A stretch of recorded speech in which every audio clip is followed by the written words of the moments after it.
Welcome back to One-on-One Sports. I'm Mike Feldman, and I'm joined by Todd McShay wannabes, Alex Rosenbaum, and Josh Norris, who've joined us to give their final thoughts on the NFL Draft. Guys, how have the recent trades of Donovan McNabb and Brandon Marshall affected the complexion of this year's draft? Well, let me talk about Miami and their Marshall plan, I guess you could call it. They finally have their number one wide receiver with Brandon Marshall. They had a ton of number twos with Devon Best, Greg Camarillo, so they get to go out and get an outside linebacker with this pick. After releasing Joey Porter and Jason Taylor. So that's one side of it. With Denver, Josh McDaniels kind of finally gets all of his draft picks. He had 7 last year in the first 4 rounds. This year he has 5. I don't think they're going to go after Des Bryant because he has all the red flags. Why give a wide receiver, a proven wide receiver with red flags, and get another one that's unproven? I don't get that. I look more, I'm a Redskins fan if you didn't know that. Yeah. I look more at the Donovan McNabb trade. The Redskins are really talented in a lot of places, but the biggest need, the most important part in the field for me is offensive tackle. And Russell Okong's a lockup here, and that takes the quarterback and offensive tackle. It was like, are they going to take Clausen? Are they going to reach for him? Is Bradford going to fall? Is it going to be Okong? Is it going to be Williams? You still have that Okong-Williams talk a little bit. I think it's Okong. He's more NFL ready, but I really think this just locks up that he's going to go there. And Miami they need to address other needs. They took care of one. They still got their entire defense. All right, guys, you talk about teams filling a need. Which team has the biggest glaring need, and how are they going to fill it? I just talked about it. The Washington Redskins. I mean, they were a top 5 defense last year. They've got a proven quarterback in Donovan McNabb. They've got running backs in both Larry Johnson and Clinton Portis, who are beaten up by their lack of offensive lines. All they really need is an offensive line. Their wide receivers are okay. You can live without that, but that's clearly the biggest need. Well, and they can get any offensive tackle they want at number 4. I'm going to go to the San Diego Chargers. They need a running back to complement Darren Sproles. Definitely. They Absolutely. need a power running back. Hopefully Ryan Matthews falls to them. I don't think that's going to happen. He's not going to be I think they're going to have to maybe trade for Marshawn Lynch or Ronnie Brown because they're available apparently. Or get a power back late with Anthony Dixon or Ben Tate, or a vision guy with Montario Hardesty. Yeah, they really do need a running back. They also need cornerback a little bit, but they're lucky in that late round. There's going to be those fringe guys who are still going to be there. Hopefully Matthews And falls. we always know about running backs that do well, that were drafted pretty late in 3rd round or 4th round guys. So they're lucky in that regard.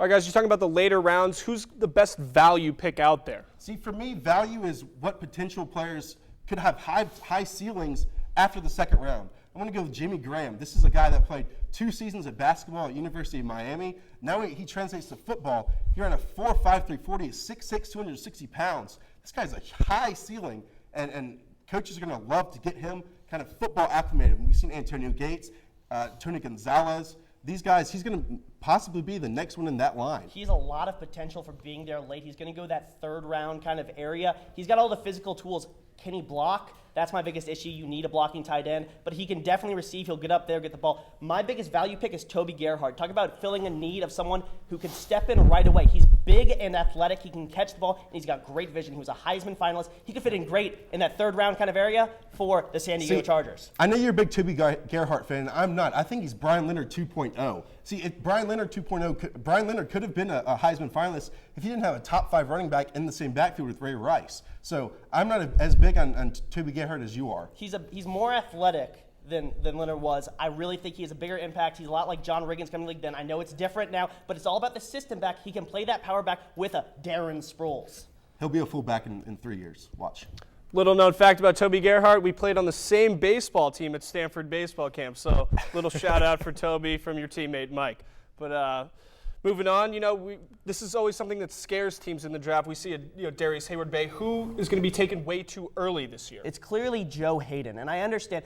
I hate Joe Hayden. I think he's overrated. I think he's a product of the most talented defense in football in all of college. Everyone returned from their national championship team. He had great safeties like Major Wright. He had the best defensive line by far. He never had to worry about that. He ran a 4.58 40. He's not going to be. He's good. They're going to reach for him. He's going to go in that 13 area to San Francisco. He's not that good. He is the top corner, but this is a weak corner class. I don't know how you can answer this question with the top player at his position. My guy is Terrence Cody. See, I think the top 3 defensive tackles in this class are all better than the number 1 tackle taken last year, B.J. Raji. But in the 2nd round, nose tackle has been a high priority. So I think Terrence Cody is going to get drafted way too high. He's going to be drafted the slowest player in the past 20 years. You're in a 5'6", 640. If you're going to get someone just to eat blockers, get a sumo wrestler. The man is Mount Cody. Yeah, but he's huge. He's going to eat himself out of the league in 5 years. So he's not big enough. Russell. Well, yeah, he's a bust. So Terrence Cody is going to be a bust. All right, guys, we're going to move on.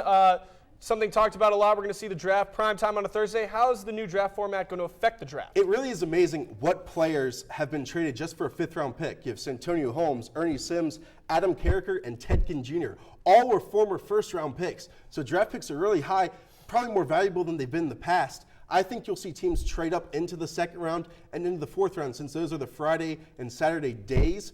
But I don't think you'll see teams trade out of the 1st round towards the end, especially like the Dallas Cowboys, because they don't want their fans to watch the entire draft and then have the team trade out. The fans wouldn't appreciate it. There's going to be impact, and it's a lot like Sean Green last year. Overnight, they're going to decide they really want a guy. The biggest issue, though, is it's not the new format. It's the possible lockout. That's why these trades are happening. Yes, the format, the draft commodities are more. They're going for the players that are going to make impacts right away. They're going for the trades so they can get good players right now. Everyone's trying to make a run for this year, but it does this is going to have an impact, but that has much more of it. The lockout is much more important. One trade to look out for is Albert Hainsworth. They're talking about a 3rd-round pick for him. This is the guy that was the highest-paid defensive player ever. Yeah. This might go for a 3rd-round pick this year. That's amazing. $100 million man, best defensive player in the league, and he can go for a 3rd-round pick.